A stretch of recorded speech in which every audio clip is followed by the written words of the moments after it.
하나님께서 시편 57편을 통해서 우리에게 말씀하십니다. 한 절씩 교독하겠습니다. 하나님이여 내게 은혜를 베푸소서, 내게 은혜를 베푸소서. 내 영혼이 주께로 피하되 주의 날개 그늘 아래에서 이 재앙들이 지나가기까지 피하리이다. 내가 지존하신 하나님께 부르짖으며 곧 나를 위하여 모든 것을 이루시는 하나님께로다. 그가 하늘에서 보내사 나를 삼키려는 자의 비방에서 나를 구원하실지라. 셀라. 하나님이 그의 인자와 진리를 보내시리로다. 내 영혼이 사자들 가운데서 살며 내가 불사르는 자들 중에 누웠으니 곧 사람의 아들들 중에라. 그들의 이는 창과 화살이요 그들의 혀는 날카로운 칼 같도다. 하나님이여 주는 하늘 위에 높이 들리시며 주의 영광이 온 세계 위에 높아지기를 원하나이다. 그들이 내 걸음을 막으려고 그물을 준비하였으니 내 영혼이 억울하도다. 그들이 내 앞에 웅덩이를 팠으나 자기들이 그 중에 빠졌도다. 하나님이여 내 마음이 확정되었고 내 마음이 확정되었으니 내가 노래하고 내가 찬송하리이다. 내 영광아 깰지어다. 비파야 수금아 깰지어다. 내가 새벽을 깨우리로다. 주여 내가 만민 중에서 주께 감사하오며 문나라 중에서 주를 찬송하리이다. 무릇 주의 인자는 커서 하늘에 미치고 주의 진리는 궁창에 이르나이다. 함께 읽겠습니다. 하나님이여, 하나님이여 주는 하늘 위에 높이 들리시며 주의 영광이 온 세계 위에 높아지기를 원하나이다. 아멘.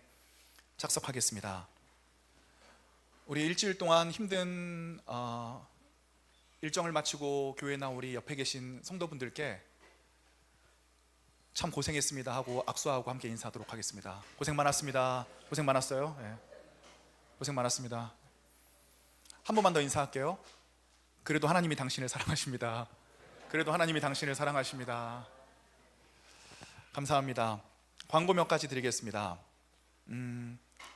첫 번째로 리플렉션 페이퍼를 예배지 나눠드릴 때 나눠드리고 있는데요. 설교 필기하시거나 생각을 적으실 때에 꼭 리플렉션 페이퍼에 적어주시고, 이 리플렉션 페이퍼 모으시면 나중에 좋은 일들이 있을 수도 있잖아요. 그래서 한번 부탁을 좀 드리도록 하겠습니다. 두 번째로는 이제 카자흐스탄 선교 한 달하고 열흘 정도 남았습니다. 제가 광고를 잘 드리지 않은 이유는 지난주에 잘 설명을 드렸던 것 같아요. 저희가 이번 카자흐스탄에 가서 하는 일이 저희 작년 아우니치 때 갔을 때 하는 일이랑 비슷합니다. 카자흐스탄이 종교의 자유는 있지만 복음을 전하려면 국가에 등록을 하고 복음을 전해야 되는 국가고 대부분이 이슬람 사람들입니다. 그러다 보니까 완전 대놓고 복음을 전할 수가 없기 때문에 선교사님께서 학교를 만드셔서 그 학교를 통해서 간접적으로 복음을 전하기를 원하시는데, 학교가 지금 만들어진 지가 얼마 안 됐어요. 그래서 저희 선교팀이 가서 하루에 6시간씩 6개의 수업을 이제 진행을 하고 5일 동안 수업하고 마지막 날 학부모님들을 초청해서 아이들이 발표회를 하는 과정으로 하게 되는데, 저희가 지금 영어를 가르칠 영어 선생님이 안 계십니다.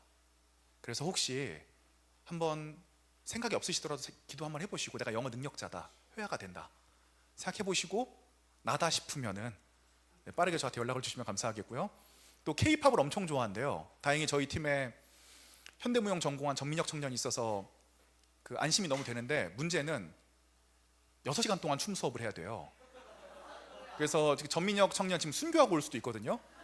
그래서 혹시 내가 좀 춘다, 내가 좀 몸 턴다 하시는 분들은 기도해 보시고 네, 전민혁 형제와 교대로 수업만 해주셔도 전민혁 형제가 순교하지 않고 돌아올 수 있으니까요.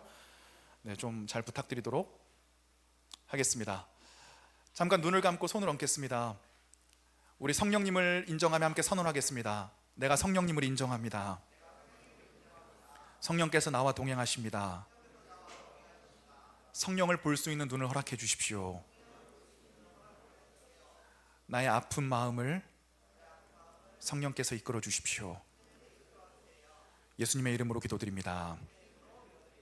아멘. 이번 달은 기도에 대해서 함께 설교를 나누고 있습니다. 시편은 총 150편까지 있습니다. 시편은 원래 CCM이었습니다. 곡조가 있는 노래였는데 세월이 흐르면서 음과 박자는 모두 소멸되고 분실되고 가사만이 남았습니다. 그래서 시편을 읽으실 때는 화자들이 하나님에 대한 마음을 솔직하게 고백한 하나의 시이면서 노래이면서 또 기도이기도 합니다. 특별히 성경 66권 중에서 시편만큼은 1장, 2장, 3장, 4장 이렇게 읽지 않고요, 1편, 2편, 3편, 4편 이렇게 읽어 내려갑니다. 종류도 다양합니다. 하나님을 찬양하는 찬양시도 있고요, 절망 속에서 하나님께 노래하는 탄식시도 있고요, 세상에 존재하는 불합리와 이해되지 않는 악의 문제에 대해서 이야기하는 지혜시도 있습니다. 또 심지어는 저주시까지 있습니다. 하나님, 우리 민족을 멸망시킨 저 민족이 멸망하게 해주십시오. 시편의 주된 특징은 뭘까요? 솔직한 기도에 있습니다. 흔히 염치 있는 사람들은 기도를 잘 못합니다. 도덕적인 사람들은 기도를 잘 못해요. 왜냐하면 하나님과의 관계에서도 염치를 생각하거든요. 내가 이런 기도를 해야 하나님께서 좋게 보시겠지, 내가 이런 기도를까지 하는 건 하나님께 대한 예의가 아닌 것 같다. 기도 응답 많이 받는 사람 보면 염치 없는 사람의 기도 응답 잘 받습니다. 저도 청년부 여러분들 볼 때 와, 진짜 염치 없다, 와, 저렇게 이기적으로 기도하냐, 잘하는 겁니다. 이기적으로 기도하는 사람이 하나님을 더 경험하게끔 되어져 있습니다. 왜냐하면 최소한 그는 하나님 앞에 솔직하기 때문입니다. 하나님을 진짜 자기의 아버지로 생각하기 때문입니다. 오늘 시편 57편은 대표적인 탄식시입니다.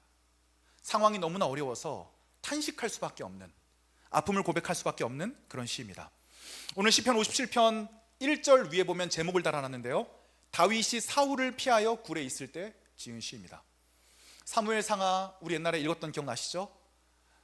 다윗이 사울을 피해서 얼마나 힘든 망명길을 걸어갔는지 모릅니다. 그 이해되지 않는 상황 속에서 막벨라굴에 갇혀 있을 때 그 심령을 하소연할 곳이 없어서, 그 아픈 마음을 누구에게도 이야기할 수 없어서 하나님 앞에 그 이야기를 드렸습니다. 사람에게 자신의 부정적인 감정을 이야기하면 그 사람을 감정 쓰레기통으로 만드는 거고요, 내 부정적인 마음이 그 사람에게 전달될 위험도 있고 뒷말이 돌 위험도 있습니다. 그리고 때로는 뒷담이 되기도 합니다. 그런데 그 불평을 하나님 앞에 드리면 그 불평과 부정적인 이야기는 놀라운 기도로 승화되게 됩니다. 저와 여러분들이 우리의 부정적인 마음, 힘든 마음을 사람에게 이야기하지 않고 먼저 하나님에게 이야기하는 영적 거성들이 되시기를 주님의 이름으로 축복을 드리겠습니다.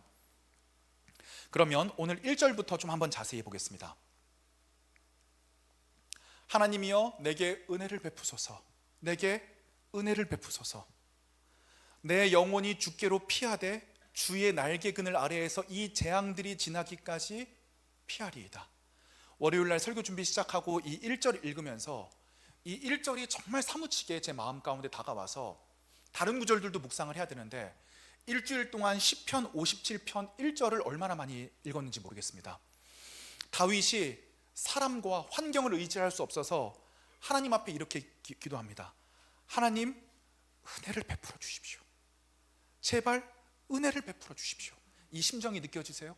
아무런 지금 문제에 대한 해결 방안이 보이지 않아서 이제 오로지 의지할 수 있는 건 하나님뿐이었습니다. 그래서 하나님에게 하나님 제발 도와주십시오. 하나님이 은혜를 베풀어 주시지 않으면 내가 이 상황을 이겨낼 힘 자체가 아무런 방법이 없습니다. 이 은혜의 동그라미를 치시고요, 히브리어로 엘레오스라는 단어입니다. 보통 히브리어에서는 은혜를 헤세드라는 단어로 번역을 하는데, 헤세드라는 단어를 썼는데 때로 70인경에서는 이 헤세드를 엘레오스라는 단어로 번역해서 쓰기도 합니다. 그럼 이 엘레오스와 헤세드라고 하는 단어는 어떤 뜻이 있냐면, 따라해 보겠습니다. 받을 자격이 없는 사람에게 주어지는 하나님의 사랑. 제가 읽어드릴게요. 받을 자격이 없는 자에게 주어지는 하나님의 사랑입니다. 이 다윗이 은혜를 베푸소서, 은혜를 간구할 때는 본인도 알고 있습니다. 이 상황에서 이겨낼 수 있는 그 방법을 나는 받아 누릴 자격이 없는 사람입니다. 그런데 그럼에도 불구하고 염치 불구하고 하나님께 간절히 이 부분에 대해서 기도합니다. 하나님, 제가 이 축복을 받아 누릴 수 없는 사람이라는 걸 내가 잘 알고 있습니다. 하지만 주님, 받을 자격이 없는 사람에게 주어지는 하나님의 사랑을 나에게 베풀어 주십시오. 주님, 내가 받을 자격이 없는 거 알고 있습니다. 그런데 주님 도와주십시오. 주님 도와주십시오. 그리고 본인의 상태를 이렇게 고백합니다. 내 영혼이 주께로 피하되 주의 날개근을 아래로 피한다. 구약에서 많이 쓰이는 표현인데요, 특별히 이사야는 암탉이 그 날개에 병아리들을 모음과 같이 하나님께서 우리를 보호하신다고 기록하고 있습니다. 엄청난 신앙의 절개입니다. 다윗은 확신을 가지고 있었습니다. 내가 이 기도 제목을 가지고 하나님께 나아갔을 때 하나님께서 이 기도를 분명히 들으신다. 얼마나 영성이 쌓여야 이런 기도를 드릴 수 있을까요? 오늘 아침이었습니다. 처제가 강아지 한 마리를 키워요. 어젯밤에 우리 집에 맡기고 갔습니다. 이름이 저랑 비슷해요. 이종욱이에요. 강아지 이름이 사람 이름 같습니다. 종욱이랑 침대에서 같이 잠을 자는데 제 생각에는 그래요. 얘네가 사람이 잘 때 약간 죽었다고 생각하는 것 같아요. 왜 그렇게 느끼냐면 잠에서 깨서 살짝 움직이기만 하잖아요. 그럼 마치 바깥에서 오랫동안 외출해 있다 들어왔을 때처럼 꼬리를 막 흔들면서 막 미쳐요. 얘가 막 이러면서 막 얼굴을 막 핥고 막 그러는 거, 막 난리를 쳐요. 침대에서 잠결에 얘가 막 제 주변을 이렇게 막 목을 타고 막 왔다 갔다 거리는데 이쪽에 침대가 난간이었어요. 그래서 제가 이런 생각을 했어요. 얘 잘못하다 떨어지겠다, 다치겠다. 그래서 제가 몸을 살짝 옆으로 빼고 이 친구가 다치지 않도록 팔로 이 친구를 품었습니다. 이 친구가 떨어지지 않게. 아마 종욱이는 제가 팔로 감싼 게 무슨 의미가 있었는지 모를 거예요. 근데 팔로 싹 감싸니까 이 친구가 안정감을 느꼈나 봐요. 제 팔을 베고 코를 고면서 자기 시작을 하더라고요. 오늘 본문이 생각났어요. 우리에게는 위험해 보이는 상황이 있을 수 있는데 하나님께서 주의 날개근을 아래에서 재앙들이 지나기까지 우리를 보호하십니다. 자, 그래서 3절을 한번 보겠습니다. 그가 하늘에서 보내사 나를 삼키려는 자의 비방에서 나를 구원하실지라. 셀라. 오늘 이 셀라라는 말에 한번 좀 주목을 해보고 싶은데, 셀라가 지금까지 어떤 뜻인지 많은 신학자들이 해석을 못하고 있습니다. 2500년 전 당시에는 이게 의미가 있는 말이었을 텐데요, 그 의미를 지금 잃어버렸습니다. 자, 그런데 셀라라고 하는 이 헬라어의 원뜻은 들어올리다 라는 뜻입니다. 그래서 많은 신학자들이 이건 음악적인 용어일 것이다, 지금으로 치면 키업 혹은 그 회중석과 함께 노래를 부르자, 이렇게 같이 부르자, 이런 뜻일 것이다, 음악적으로 이렇게 예상을 하고 있고요. 또 신학적인 의미를 부여하는 사람들도 있습니다. 신학적으로 셀라가 이런 뜻이 있어요. 단어적으로는 잠깐 멈춰서서 앞을 묵상하다. 잠깐 멈춰서서 앞을 묵상하게 되면 우리는 우리의 삶의 바쁜 여정 가운데 잠깐 삶을 스탑시키고 우리에게 벌어진 우리의 객관적인 상황과 하나님에 대해서 묵상을 할 수 있는 기회를 얻게 됩니다. 그러다 보면 하나님의 마음도 알게 되죠. 그래서 이 셀라에는 아멘이라는 뜻도 있습니다. 아멘이 무슨 뜻이에요? 이것이 이루어질 것을 진실로 믿습니다. 그럼 믿는 사람에게는 어떤 일이 있을까요? 그 일을 행하시는 하나님에 대한 찬미가 있습니다. 기쁨과 구원에 대한 감격이 있습니다. 그러므로 이 잠깐 앞서서 멈춰서 앞을 묵상하다라는 뜻에는 아멘이란 뜻도 있고, 이 아멘이란 뜻이 하나님을 찬양하는 찬미의 뜻도 있습니다. 자, 그러면 우리가 이 셀라란 단어가 나왔으니까 잠깐 멈춰서서 앞을 묵상해 봅시다. 자, 1절에 보면 다윗은 막벨라굴에 갇혀 있습니다. 은혜를 베풀어 달라고 이야기할 정도로 갇힌 상황 속에 있습니다. 그럼 은혜가 필요한 우리의 문제를 잠깐 멈춰서서 바라봅시다. 여러분에게는 어떤 문제가 있습니까?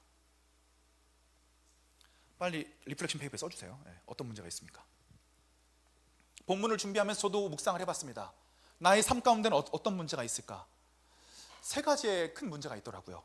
첫 번째로는요, 제가 결혼하고 40살이 되면서부터는 100% 실무에서 뛰는 사람보다는 5%, 50%만 실무에서 뛰고 50%는 좋은 관리자가 되어야겠다, 이렇게 생각을 했습니다.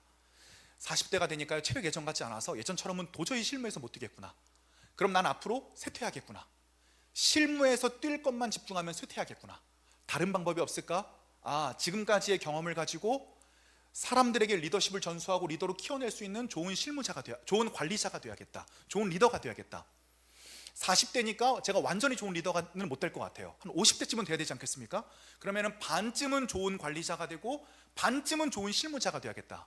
여러분도 한 40대지만 이런 고민들 하게 되실 거예요. 20, 30대는 실무에서 최선을 다해서 열심히 뛰시고 경험을 쌓으시고 그 경험을 바탕으로 40대에서는 다른 사람들을 지도할 수 있는 좋은 리더와 관리자가 돼야 되는 건 아니겠습니까? 그러다 보니까 이 역할의 분담과 내가 어느 쪽에 힘을 쓰고 어느 쪽에 힘을 쓰지 말아야 되는지, 또 하나님 앞에 참된 종이 되는 것은 무엇일까? 종에 대한 의미, 좋은 종은 무엇일까요? 주인의 마음을 시원하게 해주는 종이 좋은 종이라고 잠언에서는 기록하고 있습니다. 적어도 주인의 마음에 염려를 끼쳐드리지 않는 사람이 되자. 그리고 주인께서 맡겨주신 교회와 복음에 대해서 내가 철저히 하나님께 염려를 드리지 않는 그런 사람이 되어야겠다. 저 때문에 시험 빠지시고 염려하시는 분들이 얼마나 많은지 몰라요. 그래서 저도 맨날 기도에 입에 재갈 물려 주십시오. 말 함부로 하지 않게 해주십시오. 그런데 그럼에도 불구하고 저의 이 부족함을 다 드러나는 것을 어쩔 수 없기 때문에 주님의 마음을 염려치 않게 해드리는 좋은 종이 되겠습니다. 이제 이런 고민이 저에게 새롭게 열리는 거죠. 또 두 번째로는 우리 청년부에 아직도 어려운 친구들이 너무 많아요. 매일매일 어려운 친구들이 있어요. 어떻게 고민할까 하다가 2달 전부터는 그래, 맨투맨 리더십을 해야겠다. 우리 리더 팀장님들 1분기 제가 신방할 때는 공적 리더십 얘기했는데 2분기 신방 드릴 때는 맨투맨 리더십 말씀을 드릴 거예요. 무슨 얘기냐면요, 우리 목장원들과 우리 청년들이 너무나 아픈 문제를 겪을 때 그 친구들이 혼자 그 문제를 온전히 감당하도록 하지 말자. 우리가 어떤 도움도 줄 수는 없어요. 그게 사실이에요. 하지만 적어도 그 아픔을 겪고 있는 청년이 매일매일 하나님을 한 번은 생각할 수 있도록 함께 기도하고 함께 말씀을 읽으면서 매일 서로 개인적으로 그 묵상들을 나누면서 함께 그 시간들을 가주는 것은 정말 필요하겠다. 제가 맨투맨 리더십을 하는 청년들이 정말 계속 늘기 시작해서 한 12명, 13명 지금 같이 하고 있고, 또 몇몇 리더들에게는 같이 맨투맨 리더십을 좀 해줘라라고 부탁을 드리기도 하고 그러고 있어요. 그러다가 도저히 안 되겠더라고요. 좋은 관리자로서 우리 청년들의 문제에 대해서 내가 먼저 무릎 꿇지 않고 리더들에게 무릎 꿇어달라고 부탁하는 건 참 어리석은 행동이다. 그래서 저도 조금 실무를 줄이고 하루에 한 끼를 금식하고 2시간을 기도하는 것을 이번 일주일 동안 계속적으로 해왔습니다. 저와 함께하는 청년들도 있어요. 그래서 이 우리 청년부의 이 어려운 문제들에 대해서 우리 리더십들이 함께 그것을 짊어지고 함께 그 문제에 대해서 기도하는 것들이 정말 많이 필요하겠다, 이런 생각을 해봤습니다. 세 번째 문제도 저에게 있었는데요, 어제 우이중앙교회에서 강의를 해달라고 하셔서 유튜브에 대해서 강의를 하고 왔습니다. 제 옛날 영상들을 쭉 준비해서 같이 한번 보는 시간들을 가졌는데요, 제가 되게 많이 변질됐더라고요. 제가 한 3, 4년 정도 생각하지만 너무 다른 거예요. 진심이 느껴지잖아요. 그래서 이 진심에 대한 회복이 나에게서 굉장히 중요한 과제구나, 이러한 생각들을 하게 됐습니다. 이게 저의 힘으로 잘 되지 않는 저의 문제들입니다. 여러분들에게는 어떤 문제가 있을까요? 다윗은 자기의 문제에 대해서 하나님께 살려달라고 고백한 다음에 셀라 고백했습니다. 무슨 얘기예요? 자기의 문제에 대해서 하나님의 시선으로 내가 다시 한번 이 문제를 바라보기를 원한다는 이야기입니다. 자, 4절부터 6절까지는 다윗의 어려움이 소개됩니다. 4절만 한번 읽어드릴게요. 내 영혼이 사자들 가운데 살며, 문 다니엘이에요? 콜로세움입니까? 내 영혼이 지금 사자들 가운데, 굶주린 사자들 가운데 있다. 무슨 얘기예요? 다 나를 죽이려고 달려드는 순간이죠. 여러분들 그런 순간 있지 않으세요? 내 편이 하나도 없는 것처럼 느껴지고 다 적들만 있는 것 같고 나에게 뭔가를 요구하는 것 같고 다 나보고 잘못했다고 하는 것 같고, 그런 순간들이 있지 않습니까? 사람이 너무나 환경이 어려우면 감정적이 되게끔 돼 있고, 감정에 몰리면 혼자라고 느끼게끔 되어 있습니다. 지금 그것이 다윗의 심정이었습니다. 또 내가 불사르는 자들 중에 누웠더라. 나를 지금 내 밑에서 이 불을 쬐는 것 같다, 이런 얘기를 하는 거예요. 자, 그리고 6절 보십시오. 그들이 내 걸음을 막으려고 그물을 준비하였으니 내 영혼이 억울하도다. 아무리 생각해도 내가 잘못한 게 없는 것 같은데 왜 저 사람들은 나를 죽이려고 할까? 네, 너무 억울합니다, 하나님. 네, 너무 억울합니다. 그리고 그 뒤에 마지막에 어떤 글자가 가로치고 나와 있죠? 셀라.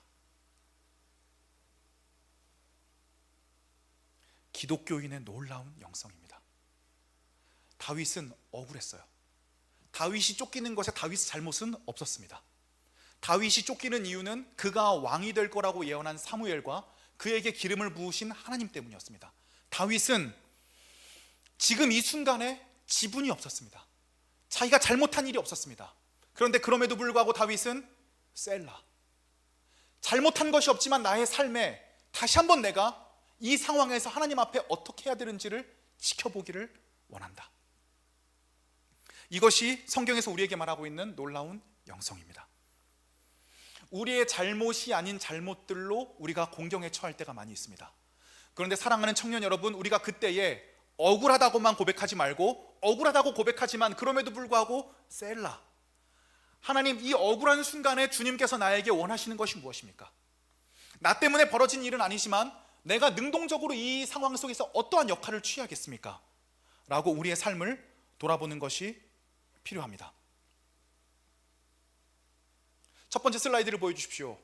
다윗은 오늘 자기에게 일어난 문제들에 대해서 왜인지에 대해서 묻지 않았습니다. 주님, 내가 왜 고통을 겪어야 됩니까? 주님, 이건 불공평합니다. 주님, 나에게 이러시면 안 되지요? 이렇게 얘기하지 않았습니다. 단지 이 문제를 가지고 하나님께 나아갔습니다. 여기에 놀라운 믿음의 열쇠가 있습니다. 지금 나에게 이 고통이 왜 일어났는지 그 알 수 없는 이유에 대해 생각하느라 너무 많이 시간을 낭비하지 않기를 바랍니다. 우리에게 중요한 것은 지금 이 문제를 어떻게 해결할까 하는 것입니다. 지금 이 문제를 해결해야 되는데 도저히 나에겐 해결할 방안이 없어서 하나님께로 가지고 갈 따름입니다. 그렇다면 하나님께서 우리를 대체 왜 도우셔야 되는가? 이러한 질문에 우리가 봉착하게 됩니다. 저는 여기에 대해서 두 가지에 대해서 먼저 이야기하려고 합니다. 첫 번째로는, 세 번째 슬라이드를 보여주세요. 다윗은 하나님의 무조건적인 호의를 요구하는 것이 아닙니다. 불공정 계약을 하는 게 아니에요. 우리가 하나님 앞에 도와달라고 할 때 근거가 있어야 될 거 아닙니까? 다윗은 그냥 무조건적으로 하나님께 자기를 지켜달라고 요구하는 것이 아니라 이미 이스라엘을 지키기로 약속하신 하나님의 언약의 그 근거를 두고 있습니다. 마찬가지로 저와 여러분들이 기도할 때 어떠한 마음의 근거가 있어야겠습니까? 하나님 앞에 무조건적으로 도와달라고 고백하는 것이 아닙니다. 하나님께서 우리에게 베푸시는 사랑은 결코 값싼 호의가 아니기 때문입니다. 다음 슬라이드를 보여주시죠. 하나님께서 우리를 왜 도우셔야 됩니까? 그것은 그분의 아들을 아끼지 않고 우리의 죄값을 지게 하신 대가 지불에서부터 그 근거가 나오게 됩니다. 하나님께서 우리를 그냥 무조건적으로 도우시는 그런 좋은 켄터키 프라이드 치킨 할아버지가 아닙니다. 하나님께서는 우리를 너무 사랑하셔서 우리와의 관계 회복을 위하여서 그의 아들을 십자가에 못 박혀 죽이셨습니다. 예수 그리스도께서 우리를 위하여 십자가에 못 박혀 죽으심으로 우리는 의롭다고 칭함받았고 하나님의 양자가 되는 축복을 얻게 되었습니다. 그러므로 하나님께 우리가 요구할 때는 값싼 무조건적인 호의를 통해서 하나님 앞에 요청하는 것이 아니라 예수 그리스도께서 지불하신 대가를 통하여서 하나님께 요구하는 것입니다. 예수 그리스도께서 자신의 피로 저와 여러분들을 사셨기 때문에 하나님께서는 저와 여러분들을 도와주셔야 되는 의무를 가지신 분이십니다. 그러므로 우주의 신이 하나님께서는 우리를 도와주셔야 됩니다. 다음 슬라이드 보여주시죠. 우리가 하나님께 피해야 됩니다. 하나님께 피할 때 하나님께서 우리를 도와주셔야 되는 근거는 어디서 나옵니까? 하나님은 당연히 우리를 도와주시는 것이 아니라 예수 그리스도의 공로를 통해서 우리를 기쁘게 받아들이시기를 원하십니다. 그러므로 기도의 가장 근본적인 조건은 무엇입니까? 예수 그리스도를 내 인생의 주인으로 고백하는 데에서 옵니다. 예수 그리스도를 내 인생의 주인으로 고백하게 되면 나의 십자가에, 나의 모든 죄를 위해 예수 그리스도께서 십자가에 못 박히셨기 때문에 하나님과 우리와의 관계는 회복됐고 하나님은 우리를 당연히 도와야 되는 그런 상황 가운데로 우리를 이끄시는 것입니다. 그러므로 기도하실 때 예수 그리스도의 이름으로 기도해야 됩니다. 우리의 공로나 우리가 하나님을 위해서 어떠한 헌신을 했는지를 기도하는 것이 아니라 예수 그리스도의 이름으로 기도할 때 그분이 들으십니다. 이것이 하나님께서 우리를 도와주셔야 되는 첫 번째 이유입니다. 그러면 그냥 도와주시면 되지 대체 왜 우리에게 이런 고통을 선사하시는 것입니까? 그 다음 슬라이드를 보여주시면 태어날 아이들이 있잖아요. 우리가 그 부모님들 생각하면서 준비했습니다. 우리가 아이를 키울 때 부모들의 여러 가지 문제 중에서 애착 과잉이라는 문제가 있다고 합니다. 슬라이드에 적어왔는데요, 애착 과잉은 자녀가 힘든 일을 겪지 않길 바라는 부모의 사랑에서 비롯됩니다. 자녀가 힘든 일 겪기를 원치 않으니까 부모가 사랑이 너무 커서 애들이 해야 되는 일을 모두 다 해주는 거예요. 애들이 고통을 겪지 않게끔 아이한테는 내가 겪었던 고통을 겪게 해주면 안 되지. 그래서 아이를 과잉으로 보호하게 되는 겁니다. 그래서 애착 과잉은 자녀들이 좌절을 경험하지 못하게 만듭니다. 그럼 어떤 상황이 발생을 할까요? 좌절을 겪지 않은 아이는 독립적인 결정 능력이 부족해지고 작은 실패에도 쉽게 무너지게 됩니다. 그리고 소위 말하는 남 탓을 실현하게 됩니다. 내가 지금 실패한 이유는 당신 때문이다. 때문에 아이는 나이가 들어서까지 정서적인 자립이 이루어지지 않고 항상 다른 사람으로 의존하고 책임을 다른 데서, 내가 아닌 다른 곳에서 찾는 무책임한 사람으로 자라나게 됩니다. 그러므로 우리가 아이를 키울 때, 다음 슬라이드 보여주세요. 적절한 좌절이 필요하다고 합니다. 적절한 좌절이란 무엇일까요?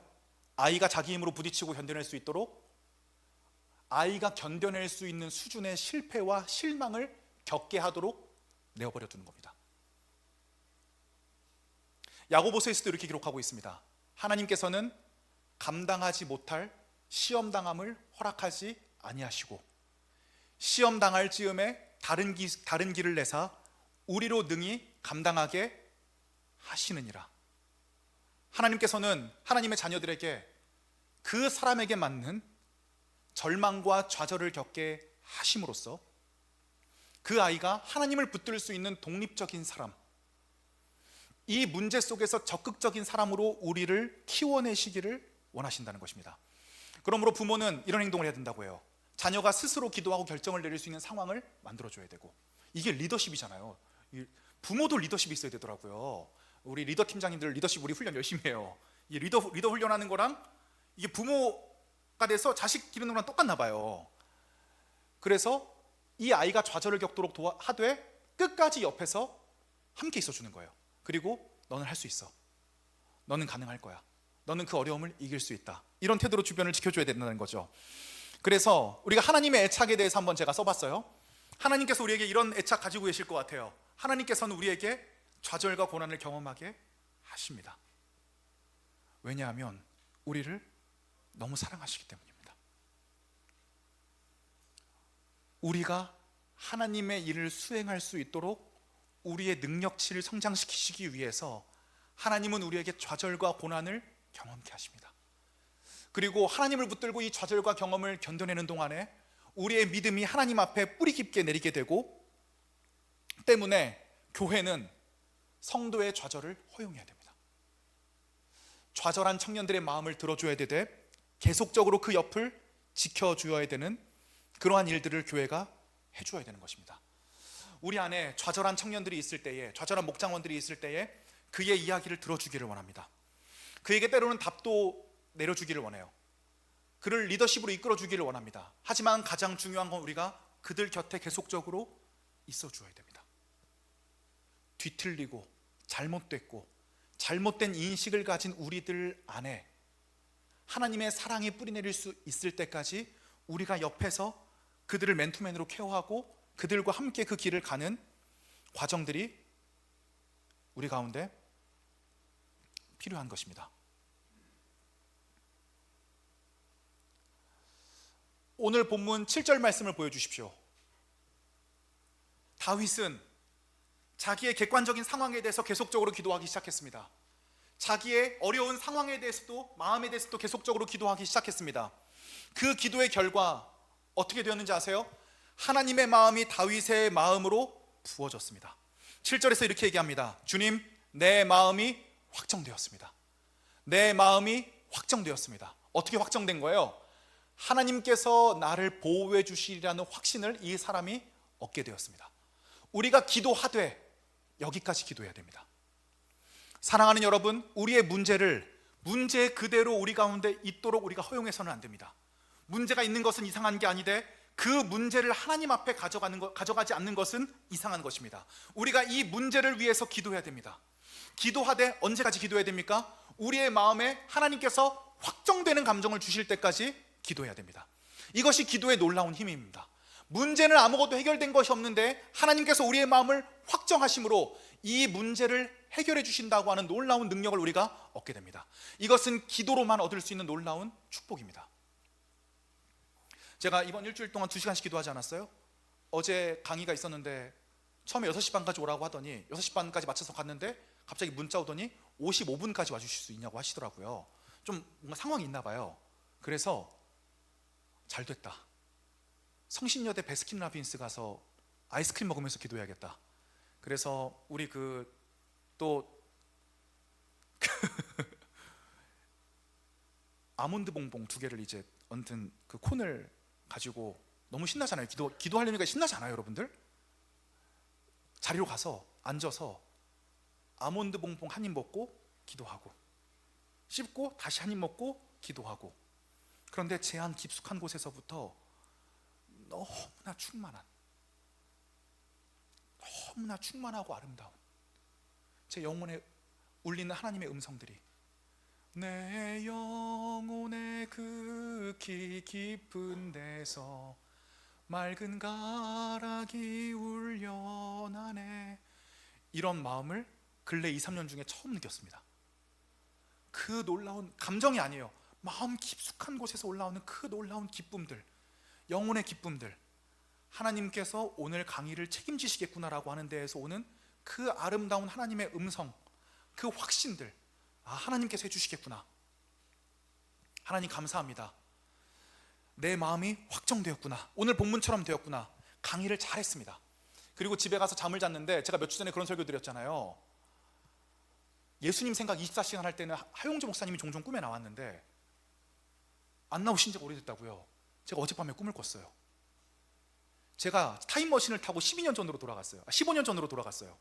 하용주 목사님이 2008년도에 돌아가셨거든요. 하용주 목사님을 만났어요. 목사님이 저를 환영해 주셨어요. 그래서 제가 목사님을 제 리더로 생각하고 있다 보니까 목사님, 15, 16년 뒤에 한국교회가 많이 무너졌습니다. 한국교회에서 복음이 많이 훼손됐습니다. 복음이 많이 난도질 당했습니다. 어떻게 해야 될까요? 하용주 목사님이 너무 인자한 목소리로 그런 일이 있었어? 그러더니 갑자기 주변 대형 교회들에 다 전화를 거시는 거예요. 사랑의 교회, 선한목자 교회 다 전화를 거시더니 이 문제를 가지고 상의를 하시더라고요. 우리가 15년 뒤에 복음이 이렇게 무너진다고 하는데 우리가 이 문제에 대해서 함께 가야 되는 거 아니냐. 제가 그러고 꿈을 깼어요. 그럼 제 마음속에 어떤 마음이 들까요? 야, 내가 리더로 생각하는 하용주 목사님도 내 고민을 들었을 때 한국교회를 함께 걱정하면서 전화를 돌려서 이 방법을, 대책을 강구할 텐데 하나님께서 우리의 마음에, 복음을 정말 걱정하는 우리의 마음을 누구보다 잘 아시고 우리를 안전하게 해주시겠구나. 어떤 확신을 얻게 된 것입니까? 내 영혼이 확정되고 확정되어 싸오니. 함께 금식에 동참할 분을 모집합니다. 하루에 한 끼 금식 얼마나 어려운지 몰라요. 얼마나 까먹는지 몰라요. 아내랑 아침에 등산을 가면서 커피를 샀어요. 아침에 커피 먹는 걸 얼마나 행복하게 하는지 모릅니다. 그런데 커피를 사면서 생각이 난 거예요. 오늘 아침 금식이구나. 그래서 커피를 한 모금도 먹지 않기로 결정을 하고 커피를 들고 등산을 했어요. 등산이 끝나니 커피가 모두 녹아 있었습니다. 그래도 등산 끝나고 먹는 커피가 꿀맛이더라고요. 그 다음날도 등산을 또 갔는데요, 그 다음날은 커피를 사고 저도 모르게 한 모금을 입에 넣었습니다. 근데 옆에서 아내가 오빠 금식 아니야? 모르게 뿜어버렸습니다. 밑으로 먹다가 사실 한 모금 먹어도 되는데 하나님께서 그런 것 같다 뭐라고 하시지 않는데 하나님 앞에 마음을 지키고 싶었어요. 그 마음을 지킴으로써 누가 변화할까요? 내가 변화하기 때문이에요. 2시간 기도하는 거 쉽지 않았습니다. 하지만 하나님 앞에 2시간 기도하니까 내 마음이 확정됨을 얻게 되었어요. 사랑하는 여러분, 6월 우리 설교 주제가 기도입니다. 제가 여러분께 실전 사항으로 어떤 말씀을 드릴까요? 기도했으면 좋겠습니다. 우리 가운데 상황이 심각하신 분들은 금식하며 기도하기를 원합니다. 꿈과 비전이 있으신 분들은 금식하며 기도하기를 원합니다. 꿈과 비전이 없으신 분들도 금식하며 뭐야, 다 금식하라는 얘기인가요? 금식이 어떤 의미가 있을까요?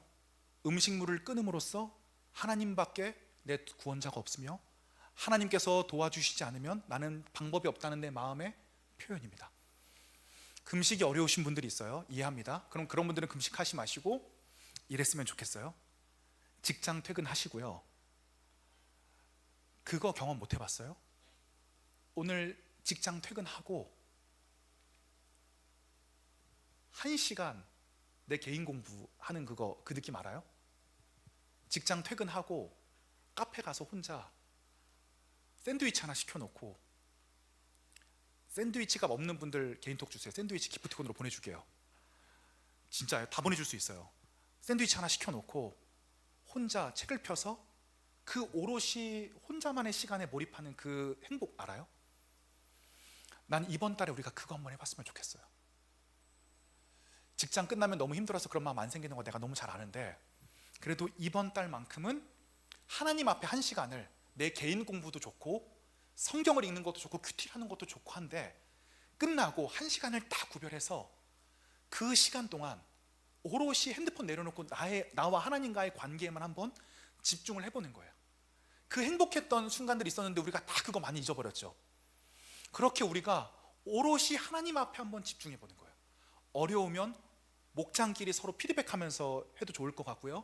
리더님들께서 한번 꾀를 내서 지혜를 내서 방법을 강구해 보는 것도 좋을 것 같아요. 그 시간을 한번 우리가 갖는 거예요. 그리고 마지막 5분 남았을 때 눈 안 감아도 돼요. 그냥 일상 대화하듯이 하나님께 기도하는 거예요. 하나님, 오늘 이런 게 힘들었고요, 이런 게 내가 외로웠고요, 이런 게 굉장히 내가 마음에 찔렸고요, 이런 거는 제대로 살지 못했고요, 하나님 그래도 오늘 이 1시간 동안 하나님 앞에 시간을 구별할 수 있게 해주셔서 감사하고 5분 동안 기도할 수 있게 해주셔서 감사합니다. 예수님의 이름으로만 기도하세요. 마지막에 그러면 들으시잖아요. 이 1시간을 오롯이 집중하는 시간을 한번 6월 한 달을 가져보는 거예요. 1시간을 오롯이 하나님 앞에, 인간적인 비전이나 그런 것들이 아니라요, 하나님 앞에. 1시간을 카페에서 구별하시기 힘드신 분들은 지하철도 괜찮아요. 지하철이 책 읽는 거 진짜 좋은 거 아세요? 그 백색 소음 속에 책 읽는 거 진짜 행복하죠. 저도 신대원 다닐 때 3년 동안은 지하철로 학교 1시간 동안 가면서 1시간 동안 큐티에서 꼭 청년부방에 올렸어요. 그때는 되게 부담스러웠는데요, 지나고 보니까 너무 아름다운 추억이에요. 1시간 동안 우리가 우리의 좌절을 극복하게 하실 하나님을 믿음으로써 그렇게 나아가는 거예요.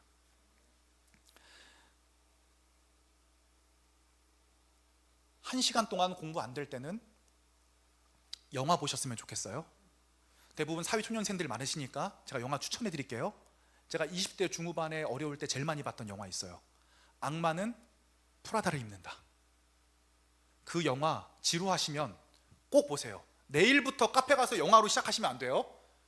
책 읽고 공부하시다가 진짜 한 20개월쯤 진짜 너무 내가 오늘 못하겠다 싶을 때 한번 악마는 프라다를 입는다 또 보면서, 그거 그냥 영화 보는 시간 아니에요. 하나님 앞에 느끼고 배우는 시간이에요. 그렇게 우리가 이번 한 달 하나님 앞에 1시간을 꼭 구별해서 나아갈 때에 하나님께서 어떻게 하시는지 한번 봅시다. 우리의 마음 가운데 내 영혼이 확정되었고 확정되었으니 말씀하시는 청년들 분명히 있을 거라고 생각합니다. 또 지금 저랑 작정기도 하시는 분들 중에 금식하시는 분들이 있고, 제가 시간 때려 박으라는 분들이 있어요. 때려 박아야 돼요. 그 내 세속적인 마인드와 생각을 완전히 탈탈 털려야 되시는 분들이 있어요. 이분들은 그냥 해서는 거듭나지를 못해요. 완전히 생각과 이 마음의 구조를 바꿔야 돼요. 고통을 통해서 인도에 나아가시니까 걱정하지 마세요. 다 그분이 하세요.